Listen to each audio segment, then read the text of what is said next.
Welcome back everyone. I am Naveen and today we are going to learn about the differences between the obstructive and restrictive lung diseases। देखो अभी तक हम spirometry के जो हमारे result आते हैं स्पायरोमेट्री में जो हमें इंटरप्रिटेशंस मिलती हैं उनके बारे में डिस्कस कर चुके हैं।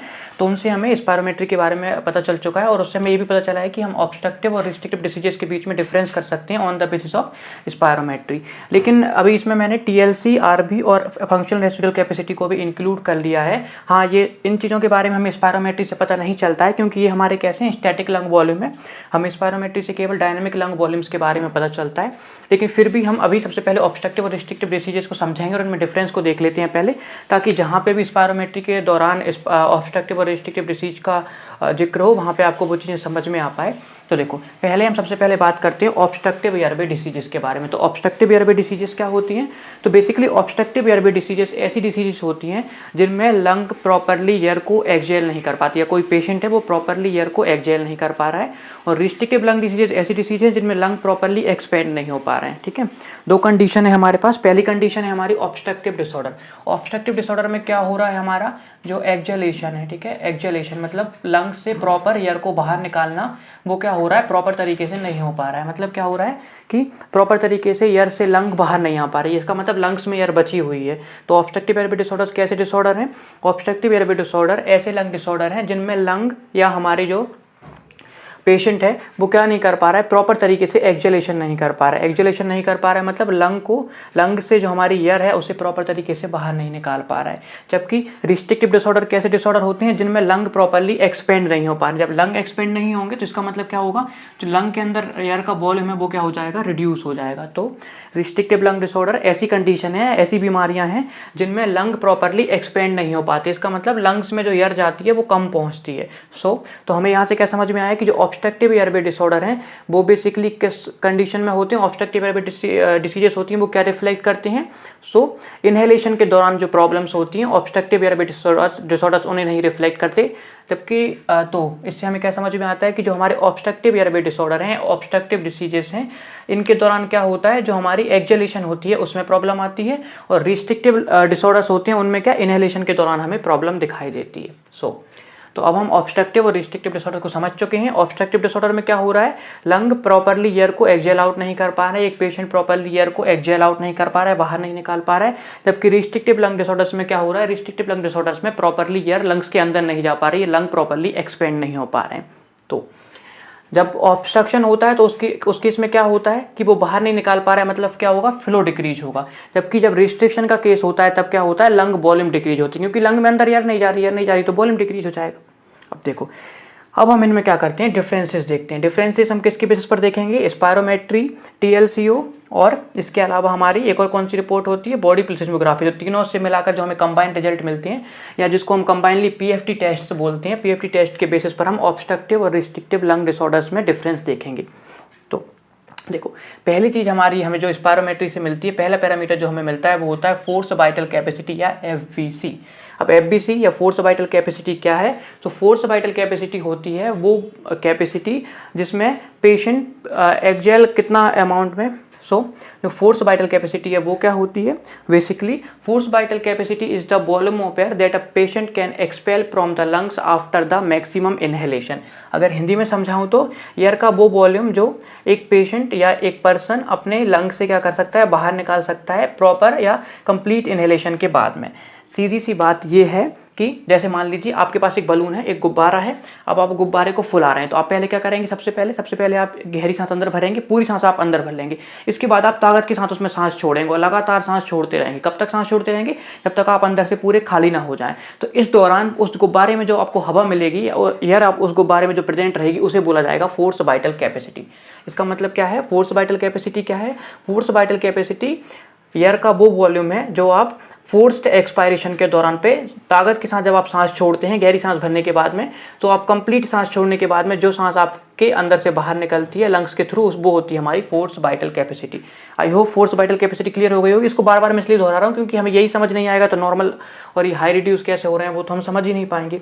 फोर्स वाइटल कैपेसिटी क्या है? Force vital capacity is the volume of air that a person can expel from the lungs after maximum inspiration. Maximum inspiration के बाद हम एयर का जो वॉल्यूम फोर्सफुली लंग्स से बाहर निकाल सकते हैं उसे बोला जाता है फोर्स वाइटल कैपेसिटी। ठीक है, अभी कितने ड्यूरेशन में हो सकता है, मान लीजिए 7 सेकंड में हमने सारा बाहर निकाल दिया, 7 सेकंड में सारा वॉल्यूम बाहर निकाल दिया, 8 सेकंड में निकाल दिया, आप पर डिपेंड करता है ये। ठीक है, तो अब देखो, अब पहली कंडीशन है हमारी ऑब्स्ट्रक्शन की और दूसरी कंडीशन है रिस्ट्रिक्शन की। तो अब एफबीसी किस में क्या होगा वो हम देखेंगे, किस में डिक्रीज होगा और किस में इंक्रीज होगा या नॉर्मल रहेगा। तो पहले हम बात करते हैं रिस्ट्रिक्शन से। पहला केस हम देखते हैं रिस्ट्रिक्शन का, किसी पेशेंट को रिस्ट्रिक्शन है। तो देखो रिस्ट्रिक्शन के केस में क्या होगा, तो रिस्ट्रिक्शन के केस में बेसिकली क्या हो रहा है, लंग एक्सपेंड नहीं कर पा रहे हैं। अब मान लीजिए जैसे कि ये हमारा एक लंग है, इसको हम एक लंग मान लेते हैं, इससे एक हमारे पास में एक पाइप जुड़ा हुआ है, ऐसा मान लेते हैं एक बलून है, ये हमारे पास में एक पाइप जुड़ा हुआ है इससे। अब इससे क्या निकल रही है, हमारी पानी है इसके अंदर, या वाटर भरा हुआ है, या मान लीजिए कोई गैस भरी हुई है। वाटर क्या कर रहा है, 5 लीटर पर सेकंड के रेट से बाहर निकल रहा है, या इसको मान लेते चलिए 1 लीटर पर सेकंड के फ्लो से बाहर निकल रहा है। मतलब 1 सेकंड में इसमें से 1 लीटर पानी बाहर निकल जाता है। ठीक है, या 1 लीटर पर सेकंड की दर से इसमें पानी अंदर बाहर बह रहा है। ठीक है, अब इसके अंदर मान लीजिए 10 लीटर पानी अवेलेबल है। अब पहली कंडीशन हमारे पास में क्या है, रिस्ट्रिक्शन की।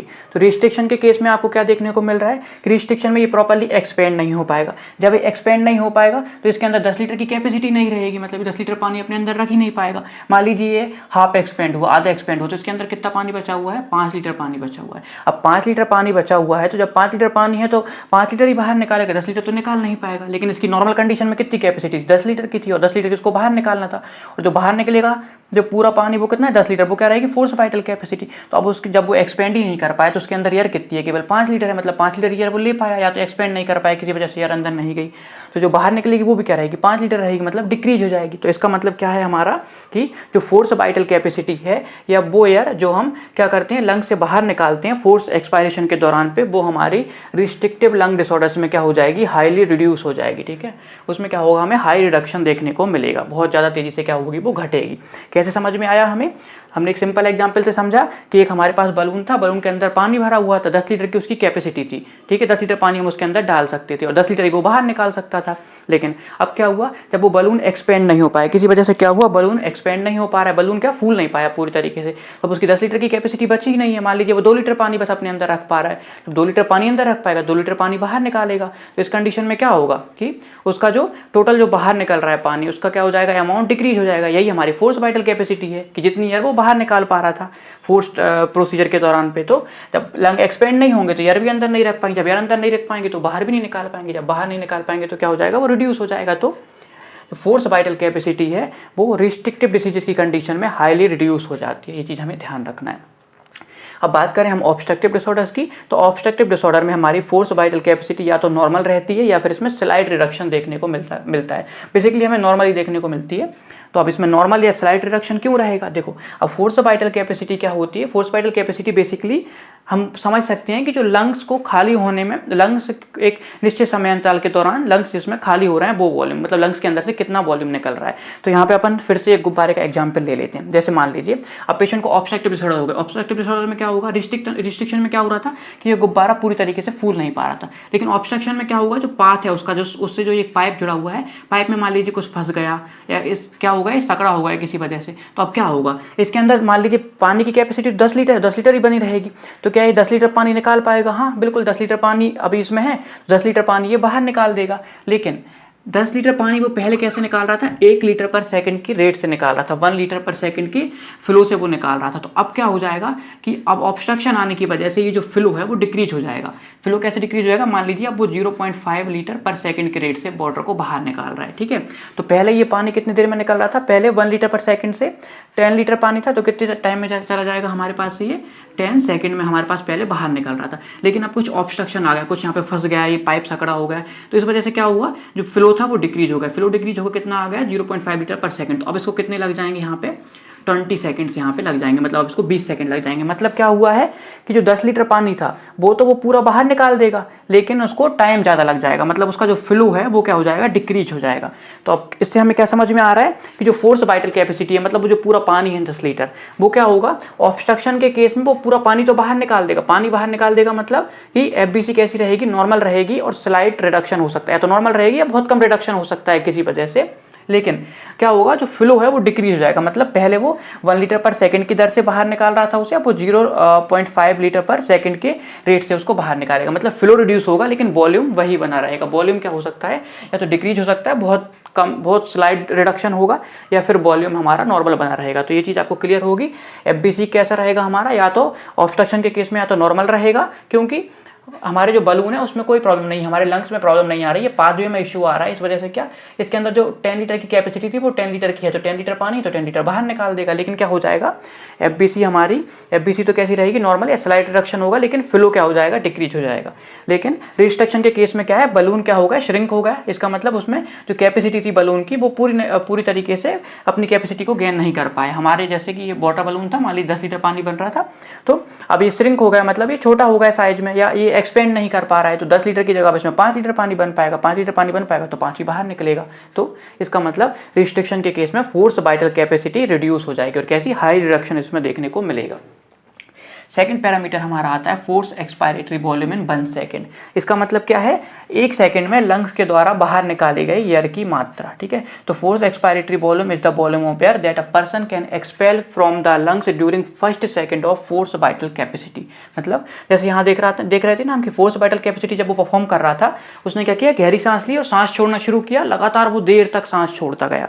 ठीक है, जैसे उसके पास में क्या था, बलून था, भी बलून के एग्जांपल हमने समझा, उसके पास बलून था, उसने गहरी सांस भरी और झटके से सांस छोड़ी उसने, और लगातार वो सांस छोड़ता गया। तो जो पहले सेकंड में जो सांस उसने छोड़ी है उसे बोला जाएगा फोर्स एक्सपायरेटरी वॉल्यूम इन 1 सेकेंड। अब ये क्लियर हो गया होगा। फोर्स वाइटल कैपेसिटी क्या है, उसने गहरी सांस भरी और सांस छोड़ना शुरू किया, और वो लगातार सांस छोड़ता गया, और जब तक वो खाली होगा तब तक बलून में जो एयर भर गई थी उसको क्या बोलेंगे, फोर्स वाइटल कैपेसिटी। और फोर्स एक्सपायरेटरी वॉल्यूम इन 1 सेकेंड क्या है, उसने गहरी सांस भरी, झटके से सांस छोड़ी, और पहले सेकंड के दौरान में सांस छोड़ता गया, और पहले सेकंड के दौरान में जो एयर उसने छोड़ी है, जो एयर बलून में गई है, उसे बोलेंगे फोर्स एक्सपायरेटरी वॉल्यूम इन 1 सेकेंड। अब बेसिकली क्या, ये फ्लो को रिप्रेजेंट कर रहा है। जितना अच्छा हमारा फ्लो होगा उतनी अच्छी हमारी फोर्स एक्सपायरेटरी वॉल्यूम होगा 1 सेकेंड, क्योंकि पहले सेकंड में हमने पूरी ताकत लगा दी। जब हम शुरू में सांस छोड़ते हैं ना, एकदम झटके से छोड़ते हैं, तो शुरू में क्या होता है, 70 से 80% वॉल्यूम हमारे एयर का निकल जाता है, लंग्स में से 70% वॉल्यूम हमारा बाहर निकल जाता है जब हम पहले 1 सेकंड के दौरान में। फिर धीरे धीरे प्रोसेस चलती रहती है, बाकी का वॉल्यूम निकलता रहता है। तो जो फोर्स एक्सपायरेटरी वॉल्यूम है 1 सेकंड, बेसिकली हम कह सकते हैं कि एक फ्लो को रिप्रेजेंट कर रहा है। जितना अच्छा फ्लो होगा फोर्स एक्सपायरेटरी वॉल्यूम इन 1 सेकंड उतना अच्छा होगा। अब हम देखते हैं रिस्ट्रिक्शन के केस में। तो अब रिस्ट्रिक्शन के केस में क्या हुआ है, तो रिस्ट्रिक्शन के केस में इसकी कैपेसिटी डिक्रीज हुई है। मतलब पानी को रखने की जो हमारा बलून था या जो हमारे लंग्स से, उनमें एयर रखने की कैपेसिटी डिक्रीज हुई है, लेकिन जो पाथवे है उसके साथ में कोई इशू नहीं है। मतलब वो सांस प्रॉपर्ली छोड़ पा रहा है। अब सांस प्रॉपर्ली छोड़ पा रहा है या उसका फ्लो मेंटेन है, फ्लो मेंटेन है तो क्या होगा, फोर्स एक्सपायरेटरी वॉल्यूम भी मेंटेन रहेगा। तो रिस्ट्रिक्शन के केस में क्या होता है, फोर्स एक्सपायरेटरी वॉल्यूम इन 1 सेकंड या तो नॉर्मल रहता है या बहुत स्लाइड रिडक्शन होता है। स्लाइड रिडक्शन क्यों होगा, क्योंकि हो सकता है कुछ पाथवे में इशू हो गए हो, उसकी वजह से थोड़ा बहुत क्या हो सकता है, रिस्ट्रिक्टिव डिसऑर्डर्स में हमारा जो फोर्स एक्सपायरेटरी वॉल्यूम इन 1 सेकंड वो क्या हो रहा है, तो नॉर्मल है या स्लाइड रिडक्शन हो रहा है। क्यों हो रहा है ये समझ में आ रहा है कि नॉर्मल क्यों बना हुआ है, क्योंकि बलून की जो कैपेसिटी थी वो डिक्रीज हुई है, लेकिन पाथ में बिल्कुल प्रॉपर है, तो गैस को एक्सहेल प्रॉपर्ली कर पा रहा है। जिस रेट से वो पहले छोड़ रहा था अब भी उसी रेट से छोड़ रहा है। हाँ, कैपेसिटी कम हो गई है, मतलब पहले 10 लीटर रख रहा था, 5 लीटर कम रखे, 5 लीटर रखेगा। सो क्या होगा, हमारा जो रिस्ट्रिक्टिव डिसऑर्डर है उनमें हमारा जो फोर्स एक्सपायरेटरी वॉल्यूम इन 1 सेकंड है, या तो वो नॉर्मल रहेगा या क्या होगा, स्लाइड रिडक्शन होगा।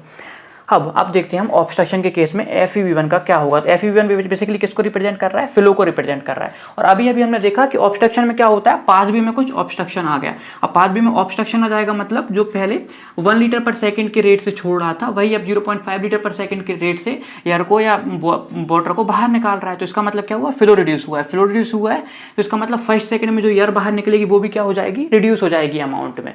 तो इसका मतलब क्या होगा, फोर्स एक्सपायरेटरी वॉल्यूम इन 1 सेकंड जो हमारे फ्लो पे डिपेंड करता है कि फ्लो जितना अच्छा होगा उतना FeV1 होगा।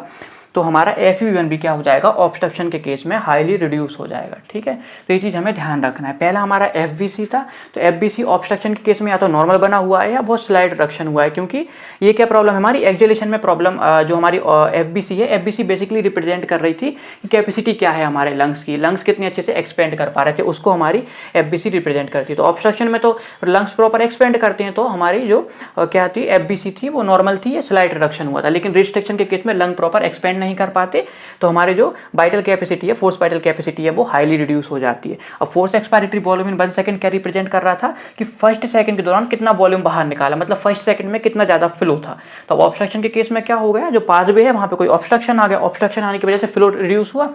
अगर फ्लो रिड्यूस होगा तो हमारा FeV1 भी क्या हो जाएगा, ऑब्स्ट्रक्शन के केस में हाईली रिड्यूस हो जाएगा। और रिस्ट्रिक्शन के केस में क्या हुआ, रिस्ट्रिक्शन के केस में इसकी कैपेसिटी घटी थी, मतलब ये श्रिंक हो गया था या प्रॉपर्ली एक्सपेंड नहीं कर पा रहा था।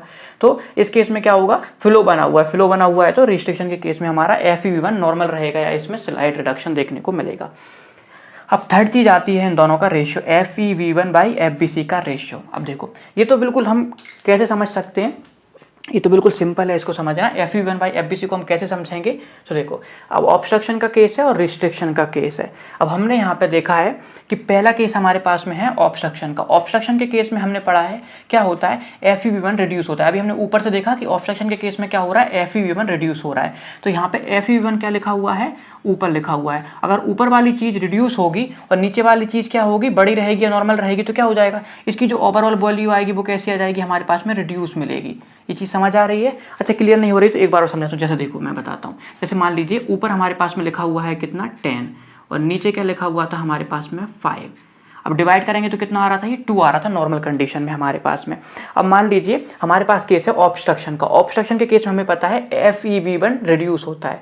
अब FeV1 रिड्यूस होता है मतलब ऊपर वाली चीज़ रिड्यूस हो जाएगी। ऊपर क्या लिखा हुआ है यहाँ पे हमारे पास में 10 लिखा हुआ है। अब मान लीजिए रिड्यूस होकर कितना हो गया, 5 हो गया। अब हम इसको डिवाइड करेंगे, नीचे वाली सेम बनी हुई है तो अब हम इसको डिवाइड करेंगे, कितना आएगा, 1 आएगा। मतलब FeV1/FbC का जो रेशियो था वो क्या हो रहा है हमारा, डिक्रीज हुआ। डिक्रीज कहाँ हुआ, हमने देखा जब FeV1 डिक्रीज हुआ। FeV1 कब डिक्रीज होता है, जब ऑब्स्ट्रक्शन का केस होता है। तो यहाँ से हमें क्या समझ आया कि ऑब्स्ट्रक्शन के केस में FeV1/FbC रिड्यूस होता है। ये चीज़ हमें ध्यान रखना। और कितना रिड्यूस होता है, ये हमें 0.7 से ये कम मिलता है। ठीक है, कितना मिलता है हमें, 0.7 से ये कम मिलता है। ठीक है, 0.7 से नीचे इसकी वैल्यू हमें मिलती है। ये चीज़ हमें ध्यान रखना है क्योंकि FeV1 जो होता है हमारा वो FbC का 70% होता है। ठीक है, मतलब अगर ये 100 लीटर है तो ये 70 लीटर होता है, ऐसे हमें समझना चाहिए। तो इस तरीके से क्लियर होता है कि ऑब्स्ट्रक्शन के केस में क्या होगा, FeV1/FbC की वैल्यू क्या हो जाएगी, रिड्यूस हो जाएगी। हमेशा ध्यान रखना क्योंकि यही हमारा बेसिस है स्पायरोमेट्री का या किसी भी डिसीज के इंटरप्रिटेशन का थ्रू स्पायरोमेट्री। अब देखो एक बार और हम इसको रिस्ट्रिक्शन के केस में अब इसी तरीके से देखते हैं। हमारे पास क्या है, रिस्ट्रिक्शन का केस है या रेस्ट्रिक्शन का केस है। ऑब्स्ट्रक्शन रिस्ट्रिक्शन के एग्जांपल तो पता है ना। ऑब्स्ट्रक्शन देखो जो भी कॉमन डिसीजेस है ना जो तुमने सुनी होगी सब ऑब्स्ट्रक्शन में आती है। Asthma, COPD, bronchitis, bronchiectasis, bronchiolitis, सब हमारा क्या है, एम्फाइसेमा, सारी की सारी हमारी ऑब्स्ट्रक्शन के केस है। और रिस्ट्रिक्शन के केस में क्या आ जाती है, डिफ्यूजन डिफेक्ट, हमारे सार्कोइडोसिस हो जाती है। तो इस तरीके से हमारे जो केस आते हैं वो रिस्ट्रिक्शन के केस आते हैं। तो अब हम देखते हैं रिस्ट्रिक्शन के केस में क्या होगा। तो ऑब्स्ट्रक्शन के केस में ये रिड्यूस होता है। अब रिस्ट्रिक्शन के केस में हम जानते हैं, हमने पढ़ा है कि रिस्ट्रिक्शन के केस में क्या हो रहा है, FbC रिड्यूस होती है। अब FbC नीचे लिखी हुई है, जैसे हम दोबारा एग्जांपल लेते हैं। ऊपर कितना लिखा हुआ है, 10 लिखा हुआ है, नीचे 5 लिखा हुआ है। ठीक है, अब हमने क्या देखा कि FbC क्या नीचे लिखी हुई है। अब नीचे लिखी हुई है और रिस्ट्रिक्शन के केस में ये डिक्रीज हो रही है, मतलब नीचे वाली वैल्यू डिक्रीज हो रही है। तो ऊपर 10 लिखा हुआ था, नीचे मान लीजिए 2 हो गया रिड्यूस होके। अभी अगर ये रिड्यूस होगा तो इस पहले इसका आंसर कितना आ रहा था, 2 आ रहा था। अब इसका आंसर कितना आएगा, 5 आएगा। मतलब FeV1/FbC का रेशियो क्या हो गया है हमारा, यहाँ से इंक्रीज हो गया है। कब इंक्रीज हुआ है, जब FbC डिक्रीज हुआ था। FbC कब डिक्रीज हुआ था, जब केस रिस्ट्रिक्शन का था। तो यहाँ से हमें क्या क्लियर होता है कि रेस्ट्रिक्शन के केस में FeV1/FbC का रेशियो क्या होगा हमारा, या तो नॉर्मल रहेगा या हमें इंक्रीज हुआ मिलेगा। कैसे क्लियर हुआ, ये हमने देखा कि FbC रिड्यूस हो रहा था तो नीचे वाली संख्या का रिड्यूस होगी। तो अगर इनका हम जब इसको डिवाइड करके निकालेंगे तो आंसर कैसा हुआ, हमें बड़ा हुआ मिलेगा। बड़ा हुआ कब मिल रहा है हमें, जब FbC रिड्यूस हो रही है। FbC कब रिड्यूस हो रही है, जब रिस्ट्रिक्शन का केस है। तो रिस्ट्रिक्शन के केस में हमें यहाँ से क्या समझ में आया कि FeV1/FbC का रेशियो या तो नॉर्मल रहेगा या फिर इंक्रीज होगा। ये चीज़ हमें ध्यान रखना है। क्या है हमारा FeV1/FbC का जो रेशियो है वो रिस्ट्रिक्शन के केस में नॉर्मल रहता है या इंक्रीज होता है, और ऑब्स्ट्रक्शन के केस में FeV1/FbC का रेशियो या तो रिड्यूस हो जाता है। और कितना रिड्यूस होता है, 0.7 से नीचे मिलता है। यहाँ पे हमें 0.7 या उससे ऊपर की वैल्यूज प्राप्त होती हैं, मिलती हैं। ठीक है, अब नेक्स्ट हमारे पास में, इसको हटा देता हूँ ना, ये गंदा सा लगने लगेगा वरना। अब नेक्स्ट हमारे पास में आती है भाई रेसिडुअल वॉल्यूम।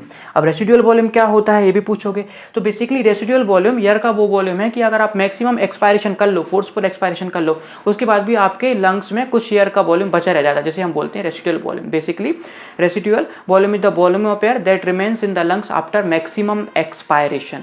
मतलब मान लीजिए आपको एक दिन शौक आया, आपने कहा मैं लंग्स के अंदर मेरे पास जो भी हवा भरी हुई है ना मैं सारी बाहर निकाल दूंगा, तो आपने ताकत लगाई, अब ताकत से सांस छोड़ते गए और आप पूरे खाली हो गए, और आपने मान लिया कि मेरे लंग्स में अब कोई वॉल्यूम नहीं बचा हुआ है, सारी की सारी एयर मैंने बाहर निकाल दी। लेकिन जब टेस्ट हुआ तो पता चला कि ऐसा नहीं था। ऐसा क्यों नहीं था? तो जो लंग्स में जो वॉल्यूम अब बचा हुआ है, आपने फोर्सफुली पूरी ताकत लगा के सारा वॉल्यूम बाहर निकाल दिया, उसके बावजूद भी लंग्स में जो वॉल्यूम बचा हुआ है उसे बोलते हैं रेसिडुअल वॉल्यूम। 1200 से 1500 ml रेसिडुअल वॉल्यूम होता है। इसका काम क्या होता है? तो देखो हमारे लंग्स में एल्ब्यूलाई प्रेजेंट होती है। एल्ब्यूलाई क्या होती है? हमारी बलून लाइक स्ट्रक्चर, कितनी 200 से 300 मिलियन, 1 मिलियन में 10 लाख होते हैं, तो इतनी सारी एल्ब्यूलाई प्रेजेंट है।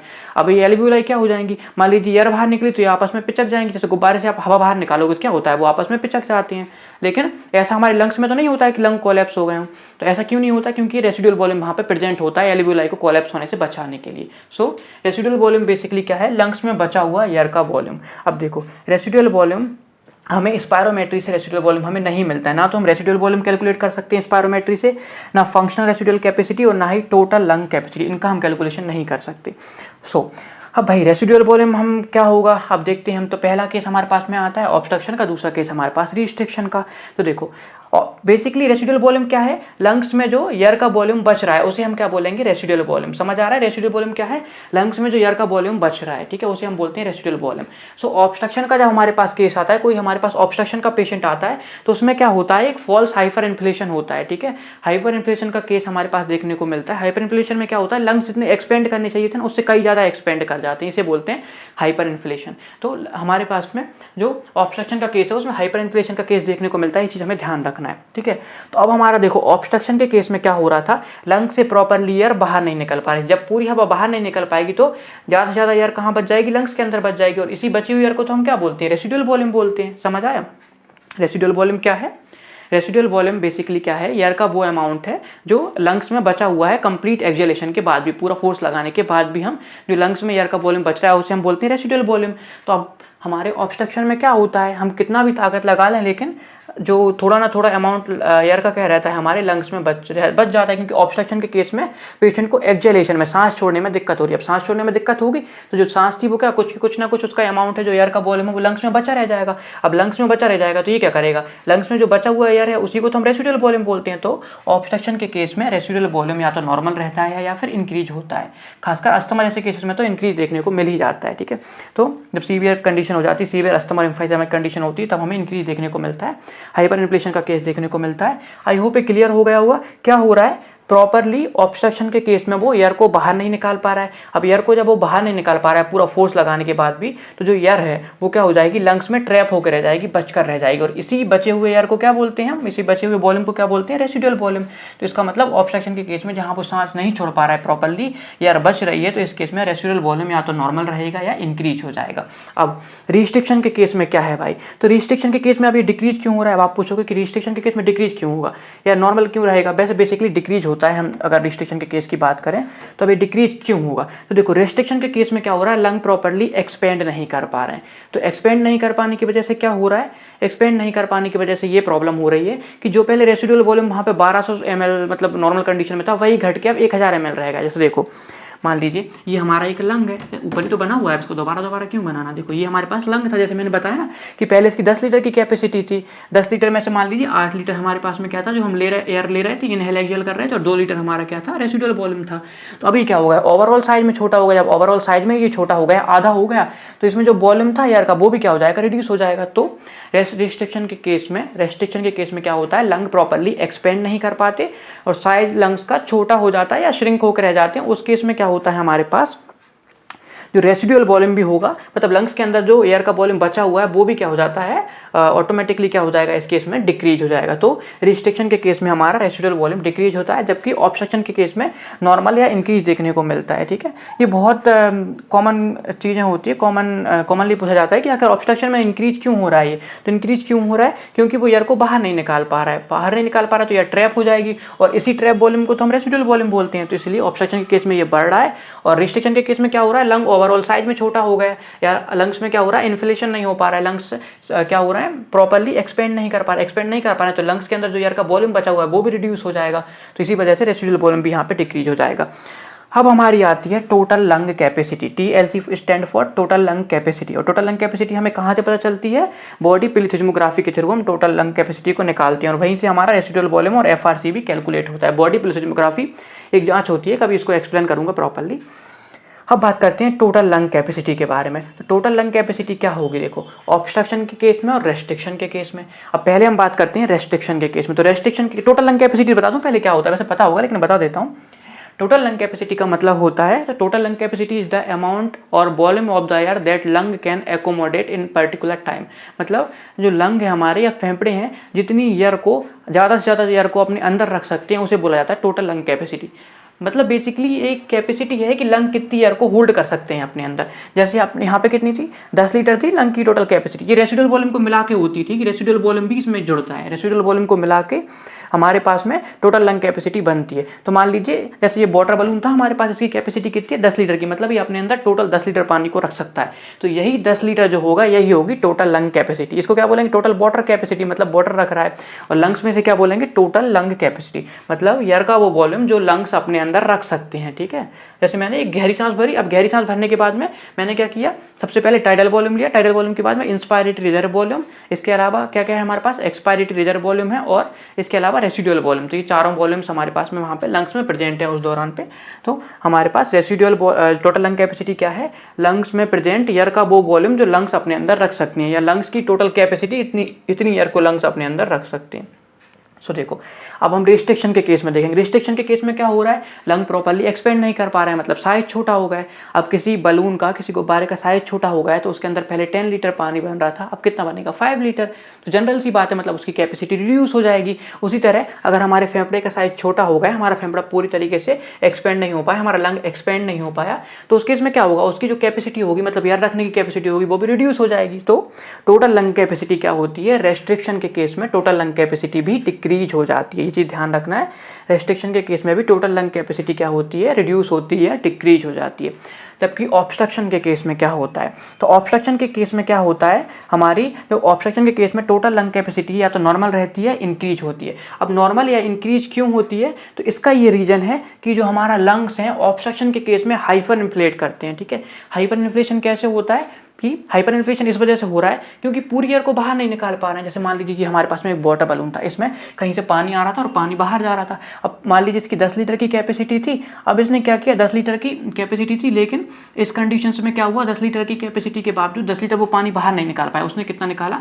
8 लीटर पानी बाहर निकाला। ये वाला कॉन्सेप्ट भूल जाओ, रेसिडुअल वॉल्यूम वाला भी ध्यान दो कि 10 लीटर की कैपेसिटी, 10 लीटर पानी उसके अंदर आया, 8 लीटर पानी उसने बाहर निकालना कितना था? 10 लीटर, उसको पूरा बाहर निकालना था। तो अब क्या होगा? अब जब दोबारा से 10 लीटर पानी उसके अंदर आएगा तो इसका मतलब क्या हो जाएगा कि 2 लीटर तो इसमें से ऑलरेडी बचा हुआ है, तो मतलब अब उसके अंदर 12 लीटर पानी हो जाएगा। ठीक है, कितना होगा? 12 लीटर पानी। और इसे हम क्या बोलते हैं? टोटल लंग कैपेसिटी या टोटल वाटर होल्डिंग कैपेसिटी कितनी हम उसको कैपेसिटी थी कि उसको एक्सपेंड वो कर पा रहा था। एक बार इसको प्रॉपर एक्सप्लेन करता हूँ। जैसे देखो, मानो ये हमारे पास में पहला केस हमारे पास में क्या? अब देखो, रिस्ट्रिक्शन का केस तो हमने देख लिया, अब हम बात कर रहे थे ऑब्स्ट्रक्शन के केस की। तो ऑब्स्ट्रक्शन के केस में क्या हो रहा है?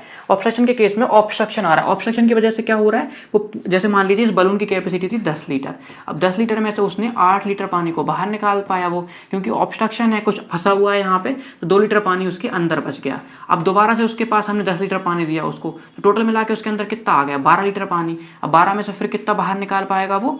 फिर से मान लीजिए उसने 8 लीटर पानी को बाहर निकाला, 4 लीटर यहाँ से बच गया, तो 10 लीटर फिर हमने अंदर दिया, तो कितना हुआ? 14 लीटर पानी। इस तरह से क्या हो रहा है? टोटल लंग कैपेसिटी क्या हुई?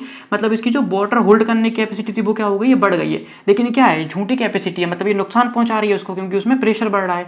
तो इस वजह से क्या होगा हमारा यहाँ पे? ये कैपेसिटी तो है, लेकिन क्या है हमारी? ये फॉल्स है। ठीक है, मतलब ये जो नॉर्मल कंडीशन में होनी चाहिए वो नहीं है। टोटल लंग कैपेसिटी इंक्रीज तो हो रही है, लेकिन इंक्रीज किस वजह से हो रही है? एक फॉल्स कंडीशन की वजह से। ठीक है, फॉल्स हाइपर इन्फ्लेशन यहाँ पे हमें देखने को मिल रहा है। तो देखा हमने, जैसे यहाँ पे वाटर होल्डिंग कैपेसिटी इंक्रीज हो रही है, तो उसी तरह हमारा फेफड़ा है, हमारा लंग है, क्या हो रहा है? जैसे उसको भी प्रॉपर एयर बाहर नहीं निकाल पाए, जब एयर बाहर नहीं निकाल पाएगा तो एयर अंदर ट्रैप होती रहेगी, ट्रैप होते होते होते क्या हो जाएगा? उसके अंदर का जो वॉल्यूम है वो बढ़ जाएगा। टोटल लंग कैपेसिटी क्या होती है? या लंग्स के अंदर एयर को रखने की कैपेसिटी, मतलब लंग्स अपने अंदर कितनी एयर को रख सकते हैं, एक पर्टिकुलर लंग अपने अंदर कितनी एयर को रख सकता है, उसी को हम टोटल लंग कैपेसिटी बोलते हैं। तो ऑब्स्ट्रक्शन केस में जब बाहर नहीं निकाल पा रही, उसी में जमा होती जा रही, तो हाइपर इन्फ्लेशन के केस की वजह से टोटल लंग कैपेसिटी क्या हो जाती है हमारी, या तो नॉर्मल रहती है या फिर इंक्रीज हो जाती है। चीज़ हमें ध्यान रखना है। TLC total lung capacity restriction के केस में डिक्रीज होती है और ऑब्स्ट्रक्शन के केस में या तो नॉर्मल रहती है या फिर इंक्रीज होती है। अब बात करते हैं फंक्शनल रेसिडुअल कैपेसिटी। अब ये सबसे ज़्यादा कंफ्यूज होने वाला टर्म है कि आखिर ये होता क्या है फंक्शनल रेसिडुअल कैपेसिटी। ठीक है, फंक्शनल रेसिडुअल कैपेसिटी क्या होती है? Functional residual capacity basically air का वो वॉल्यूम है जो हम नॉर्मल एक्सपायरेशन के दौरान लंग से बाहर निकालते हैं। अब तुमने लंग वॉल्यूम और अगर कैपेसिटीज नहीं पढ़ी हैं तो इससे पहले वाले जो मेरे लेक्चर्स हैं लंग वॉल्यूम और कैपेसिटी से वो देख लेना, क्योंकि अभी मैं यहाँ पे बात करूँगा एक्सपायरेटरी रिजर्व वॉल्यूम का, फिर कंफ्यूज होगी। तो हमारी जो फंक्शनल रेसिडुअल कैपेसिटी है वो बेसिकली एयर का वो वॉल्यूम है जो लंग्स में बच जाता है, इसके बाद में हमारी एयर को नॉर्मली जब हम एयर से बाहर निकालते हैं, टाइडल वॉल्यूम को बाहर निकालते हैं, तो FRC क्या बचेगा हमारे लंग्स के अंदर जब हम एयर को बाहर निकालेंगे? देखो रेसिडुअल वॉल्यूम तो हमारा बचा ही रह जाता है, इसके अलावा एक्सपायरेटरी रिजर्व वॉल्यूम, और हमने क्या निकाल दिया? टाइडल वॉल्यूम को यहाँ से बाहर निकाल दिया। ठीक है, टाइडल वॉल्यूम को जैसे हमने बाहर निकाला तो हमारे पास रेसिडुअल वॉल्यूम और एक्सपायरेटरी रिजर्व वॉल्यूम दोनों हमारे पास में यहाँ पे बच जाते हैं। ठीक है, तो अब फंक्शनल रेसिडुअल कैपेसिटी क्या होगी ये भी हमें देखना पड़ेगा ऑब्स्ट्रक्शन के केस में और रिस्ट्रिक्शन के केस में। सो बेसिकली ये भी लंग्स के अंदर बचा हुआ वॉल्यूम है। अब देखो रिस्ट्रिक्शन का केस, फिर वही बात, रिस्ट्रिक्शन के केस में क्या हो रहा है हमारा? लंग्स प्रॉपर्ली एक्सपेंड नहीं कर पा रहे हैं। जब लंग प्रॉपर्ली एक्सपेंड नहीं कर पाएंगे तो लंग्स के अंदर कम एयर रहेगी, कम एयर रहेगी तो कोई भी जो कैपेसिटी है वो क्या हो जाएगी? यहाँ पे डिक्रीज हो जाएगी। ठीक है, कैपेसिटी डिक्रीज क्यों हो रही है यहाँ से समझ में आया? Capacity, functional residual capacity decrease होने का मतलब क्या है? फंक्शनल रेसिडुअल कैपेसिटी क्या है? नॉर्मल एयर को बाहर निकालने के बाद, टाइडल वॉल्यूम पर ब्रीथ करने के बाद में, ब्रीथ आउट करने के बाद में, या जो हम नॉर्मली सांस लेते हैं, सांस छोड़ते हैं, तो सांस नॉर्मली सांस छोड़ने के बाद लंग्स में जो एयर का वॉल्यूम बच जाता है। तो पहली चीज़ रेसिडुअल वॉल्यूम बचती है, दूसरी बचती है एक्सपायरेटरी रिजर्व वॉल्यूम। अब हमने अभी देखा है कि रिस्ट्रिक्शन के केस में रेसिडुअल वॉल्यूम डिक्रीज हो रहा था, रेसिडुअल वॉल्यूम डिक्रीज होगा तो FRC भी डिक्रीज होगी। और दूसरे तरीके से समझें तो लंग्स का ओवरऑल साइज कम हो गया, साइज कम होने की वजह से लंग्स में जो वॉल्यूम है एयर का जो बच रहा है वो भी क्या बचेगा? कम बचेगा। तो क्या होता है हमारा रेसिडुअल फंक्शनल रेसिडुअल कैपेसिटी क्या होती है? रिस्ट्रिक्शन के केस में डिक्रीज हो जाती है। अब नेक्स्ट हमारे पास में आता है ऑब्स्ट्रक्शन का केस। अब ऑब्स्ट्रक्शन के केस में क्या होगा भाई? अब ऑब्स्ट्रक्शन के केस में फंक्शनल रेसिडुअल कैपेसिटी क्या हो जाती है? इंक्रीज हो जाती है। अब पूछोगे क्यों इंक्रीज होती है? क्योंकि जो रेसिडुअल वॉल्यूम है वो हमारा क्या हो रहा है? रेसिडुअल वॉल्यूम इंक्रीज हो रहा है ऑब्स्ट्रक्शन के केस में। अब रेसिडुअल वॉल्यूम इंक्रीज होगा, अगर ये इंक्रीज होगा तो इन दोनों को जोड़ने पर जो वॉल्यूम बनेगा वो भी क्या होगा? फोर्स रेसिडुअल कैपेसिटी जो आएगी वो भी क्या हो जाएगी? इंक्रीज हो जाएगी। ठीक है, क्योंकि क्या हो रहा है ऑब्स्ट्रक्शन के केस में बेसिकली ज़्यादा से ज़्यादा एयर क्या हो रही है? लंग्स के अंदर ही बच जा रही है, वो बाहर छोड़ ही नहीं पा रहा है। जब बाहर नहीं छोड़ पा रहा है तो ज़्यादातर एयर क्या हो रही है? लंग्स के अंदर रह रही है, और इसी को तो हम बोलते हैं functional residual capacity. Functional residual capacity क्या है? बेसिकली लंग्स में प्रेजेंट एयर का वो वॉल्यूम जो हम नॉर्मल एक्सपायरेशन के बाद बच जाता है। तो क्या हो रहा है हमारा? बहुत सारा वॉल्यूम बच जाएगा ऑब्स्ट्रक्शन में। जब वो सांस नहीं छोड़ पाएगा तो क्या होगा? फंक्शनल रेसिडुअल कैपेसिटी क्या हो जाएगी हमारी? इंक्रीज हो जाएगी in the case of obstruction. तो ये आपको आई होप ये क्लियर हो गया होगा, और आप इसके बाद आप कंफ्यूज नहीं होगे कभी भी कि ऑब्स्ट्रक्शन और रिस्ट्रिक्शन के केस में कब कौन सी वैल्यू इंक्रीज होती है, कब कौन सी वैल्यू डिक्रीज होती है। एक बार और इसे हम देख लेते हैं। पहली डिसीज है ऑब्स्ट्रक्टिव डिसीजेस, जिनमें क्या होता है एक पेशेंट या एक पर्सन प्रॉपर्ली एयर को एक्सहेल आउट नहीं कर पा रहा है, बाहर नहीं निकाल पा रहा है। दूसरी कंडीशन हमारे पास में रिस्ट्रिक्शन की कंडीशन, रिस्ट्रिक्टिव डिसऑर्डर की कंडीशन, जिसमें क्या होता है कि एयर प्रॉपर्ली इनहेल नहीं कर पा रहा है। ठीक है, लंग्स प्रॉपर्ली एक्सपेंड नहीं हो रहा है, इस वजह से लंग्स में टोटल जो लंग्स का वॉल्यूम है वो प्रॉपर तरीके से लंग्स के अंदर नहीं जा पा रहा है। ऑब्स्ट्रक्शन के केस में फ्लो डिक्रीज होता है, रिस्ट्रिक्शन के केस में कैपेसिटी डिक्रीज होती है। लंग्स की जो कैपेसिटी है, लंग्स में एयर रखने की कैपेसिटी रिस्ट्रिक्शन के केस में डिक्रीज हो जाती है। अब हम यहाँ पे देखें जो हमारे पैरामीटर है, PFT के जो पैरामीटर हैं, 5 पैरामीटर्स यहाँ पे मैंने लिए हैं। पहला फोर्स वाइटल कैपेसिटी। तो फोर्स वाइटल कैपेसिटी क्या है कि एक पर्सन फोर्सफुल एक्सपायरेशन के दौरान पे और कंप्लीट इनहेलेशन के बाद में जो एयर का वॉल्यूम लंग से बाहर निकालता है वो हमारा क्या होता है? बेसिकली रिस्ट्रिक्टिव डिसऑर्डर्स की कंडीशंस में क्या होता है? डिक्रीज होता है। फोर्स वाइटल कैपेसिटी क्या है? ये तो आप जानते हैं कि एक पर्सन एयर का कितना वॉल्यूम एक्सहेल आउट कर सकता है फोर्स लगाने के बाद में और कंप्लीट इनहेलेशन के बाद में। तो फोर्स वाइटल अब देखो कैपेसिटी है तो क्या होगा? रिस्ट्रिक्शन के केस में force vital capacity highly reduce हो जाती है, मतलब घट जाती है, जबकि ऑब्स्ट्रक्शन के केस में फोर्स वाइटल कैपेसिटी या तो नॉर्मल रहेगी या स्लाइट रिडक्शन होगा। सेकंड केस आता है फोर्स एक्सपायरेटरी वॉल्यूम इन 1 सेकंड, जो कि हमारे फ्लो को रिप्रेजेंट कर रहा है। तो ऑब्स्ट्रक्शन में फ्लो डिक्रीज होता है, इसी वजह से फोर्स एक्सपायरेटरी वॉल्यूम इन 1 सेकंड हाईली रिड्यूस हो जाएगा ऑब्स्ट्रक्शन के केस में, और रिस्ट्रिक्शन के केस में या तो नॉर्मल रहेगा या फिर उसमें स्लाइट रिडक्शन होगा। थर्ड कंडीशन आती है हमारी दोनों का रेशियो, FV1 बाई FBC का रेशियो। अब ये क्या होगा, देखो ऑब्स्ट्रक्शन के केस में FV1 डिक्रीज हो रहा था, ऊपर वाली संख्या अगर घटेगी तो इसका जो ओवरऑल आंसर आएगा वो भी कैसा हो जाएगा, कम हो जाएगा। तो इसका मतलब ऑब्स्ट्रक्शन के केस में FV1 बाई FBC का जो रेशियो है वो रिड्यूस मिलेगा, 0.7 से हमें कम मिलता है। और रिस्ट्रिक्शन के केस में क्या होता है, FBC घटती है, तो अगर नीचे वाली संख्या घटेगी तो क्या होगा, इसका जो ओवरऑल आंसर आएगा, काट कूट के जो आंसर आएगा वो क्या हुआ, हमें बढ़ा हुआ मिलेगा। बढ़ा हुआ मिलेगा मतलब कि FV1 बाई FBC रिस्ट्रिक्शन के केस में हमें या तो नॉर्मल मिलेगी या फिर इंक्रीज मिलेगी। नेक्स्ट केस आता है रेसिडुअल वॉल्यूम का। रेसिडुअल वॉल्यूम क्या है, लंग्स में बचा हुआ एयर का वो वॉल्यूम जिसे आप लंग्स से बाहर नहीं निकाल सकते। फोर्सफुल एक्सपायरेशन के बाद लंग्स में जो एयर का वॉल्यूम बच जाता है उसे रेसिडुअल वॉल्यूम बोलते हैं। तो ऑब्स्ट्रक्शन के केस में प्रॉपर सांस नहीं छोड़ पा रहा है, सांस नहीं छोड़ पाएगा, ज़्यादा वॉल्यूम लंग्स के अंदर बचेगा, जिसे हम रेसिडुअल वॉल्यूम बोल रहे हैं। वो क्या, तो इस कंडीशन में क्या हो जाएगा, वो नॉर्मल या फिर इंक्रीज हमें मिलेगा। इंक्रीज क्यों मिल रहा है, क्योंकि सांस बाहर नहीं जा पा रही है, तो लंग्स में ज़्यादातर जो एयर का वॉल्यूम है वो बच रहा है इस वजह से। और रिस्ट्रिक्शन के केस में क्या होगा, लंग्स का ओवरऑल साइज छोटा हो गया, साइज छोटा हो गया तो लंग्स के अंदर के सारे वॉल्यूम भी क्या हो जाएंगे, रिड्यूस हो जाएंगे। तो जो इसके अंदर रेसिडुअल वॉल्यूम था वो भी हमारे पास डिक्रीज हुआ हमें मिलेगा। थर्ड हमारे पास अगला हमारे पास पैरामीटर आता है कौन सा है, fifth parameter TLC, total lung capacity. Total lung capacity मतलब लंग्स कितना एयर अपने अंदर एकोमोडेट कर सकते हैं, अपने अंदर कितनी एयर को लंग्स रख सकते हैं, ठीक है, एक पर्टिकुलर टाइम पर या कंप्लीट इनहेलेशन के बाद में कितनी एयर को वो अपने अंदर रख पा रहे हैं, उसे बोलते हैं टोटल लंग कैपेसिटी। तो रिस्ट्रिक्शन के केस में क्या हो रहा है, रिस्ट्रिक्शन के केस में लंग्स का साइज छोटा हो गया तो उनकी एयर रखने की कैपेसिटी भी कम हो जाएगी, इसी वजह से टोटल लंग कैपेसिटी रिस्ट्रिक्शन के केस में डिक्रीज होती है। जबकि ऑब्स्ट्रक्शन के केस में क्या हो रहा है, ऑब्स्ट्रक्शन के केस में ज़्यादा से ज़्यादा एयर क्या हो रही है, लंग्स के अंदर ट्रैप हो रही है। इसका मतलब जो लंग्स की अब ट्रैप हो रही है और ऊपर से वो एयर भी लेता जा रहा है, ट्रैप हो रही है, लेता जा रहा है, दोनों जुड़ती जा रही है आपस में। तो इस वजह से क्या हो रहा है, टोटल लंग कैपेसिटी या लंग्स में जो एयर की लंग रखने की कैपेसिटी है वो, देखो लंग्स में एयर रखने की कैपेसिटी इंक्रीज नहीं हो रही। इसका मतलब ये नहीं कि लंग्स को फायदा पहुंच रहा है ऑब्स्ट्रक्शन के केस में, ऐसा नहीं है। ये क्या हो रहा है, यहाँ पे एक फॉल्स कंडीशन हो रहा है, जिसकी वजह से क्या है कि मतलब वहाँ पे पहले से लंग्स का वॉल्यूम ट्रैप है और आप और सांस लेते हो, तो इस वजह से वो टोटल लंग कैपेसिटी क्या हो रही है, बढ़ रही है वहाँ पे। मतलब लंग्स के अंदर जो टोटल वॉल्यूम है ना वो क्या हो रहा है, इंक्रीज होता जा रहा है। इंक्रीज क्यों होता जा रहा है, क्योंकि पहले से गैस ट्रैप थी आप और ऊपर से उसको नॉर्मल वाली देते जा रहे हो, ठीक है। जैसे 10 लीटर थी, 10 लीटर में से 8 लीटर बाहर निकली, 2 लीटर बच गई, आपने फिर 10 लीटर दे दी, 12 लीटर हो गया, फिर 8 लीटर निकली, 4 लीटर बच गई, फिर आपने 10 लीटर दी, 14 लीटर हो गया, 14 लीटर हो गया। तो इस तरीके से टोटल लंग कैपेसिटी क्या होती है, ऑब्स्ट्रक्शन के केस में या तो नॉर्मल रहती है, इंक्रीज होती है।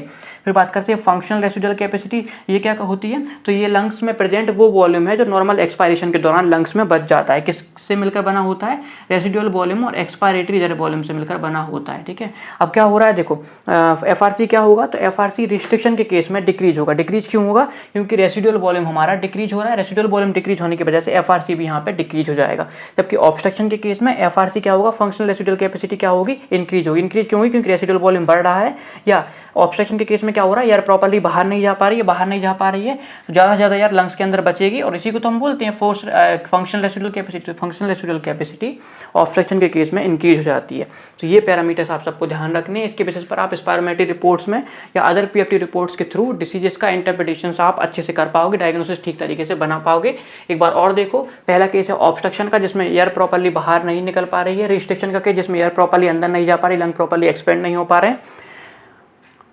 फोर्स्ड वाइटल कैपेसिटी ऑब्स्ट्रक्शन के केस में नॉर्मल रहती है, स्लाइट रिडक्शन होता है। FBC का रिस्ट्रिक्शन के केस में हाईली रिडक्शन होता है। FV1 फोर्स एक्सपायरेटरी वॉल्यूम इन 1 सेकंड ऑब्स्ट्रक्शन के केस में हाईली रिड्यूस हो जाता है, बहुत कम हो जाता है। जबकि रिस्ट्रिक्शन के केस में नॉर्मल रहता है या स्लाइट रिडक्शन होता है। FEV1 बाई FBC ऑब्स्ट्रक्शन के केस में रिड्यूस होता है, 0.7 से हमें कम मिलता है, जबकि रिस्ट्रिक्शन के केस में नॉर्मल या इंक्रीज हुआ मिलता है। Next residual volume. Residual volume हमें कैसा मिलता है, हमें ऑब्स्ट्रक्शन के केस में नॉर्मल या इंक्रीज्ड मिलता है, जबकि रिस्ट्रिक्शन के केस में हमें डिक्रीज्ड यहाँ पे दिखाई देता है। टोटल लंग कैपेसिटी जो हमारा ऑब्स्ट्रक्शन है उस केस में नॉर्मल या इंक्रीज मिलती है, जबकि रिस्ट्रिक्शन के केस में हमें डिक्रीज मिलती है। फंक्शनल रेसिडुअल कैपेसिटी हमें क्या मिलती है, ऑब्स्ट्रक्शन के केस में इंक्रीज मिलती है, जबकि रिस्ट्रिक्शन के केस में हमें कैसी मिलती है, घटी हुई या फिर डिक्रीज्ड मिलती है। सो ये हमारा कंप्लीट एक लेक्चर था। आई होप आपको ये समझ आ गया होगा प्रॉपर। अगर कोई कंफ्यूजन है तो फिर से दोबारा पूछ लीजिएगा, हो सकता है यहाँ पे टोटल लंग कैपेसिटी में या कहीं कहीं पे फंक्शनल रेसिडुअल कैपेसिटी में कोई कंफ्यूजन हो सकता है, तो कमेंट सेक्शन के थ्रू पूछ सकते हो।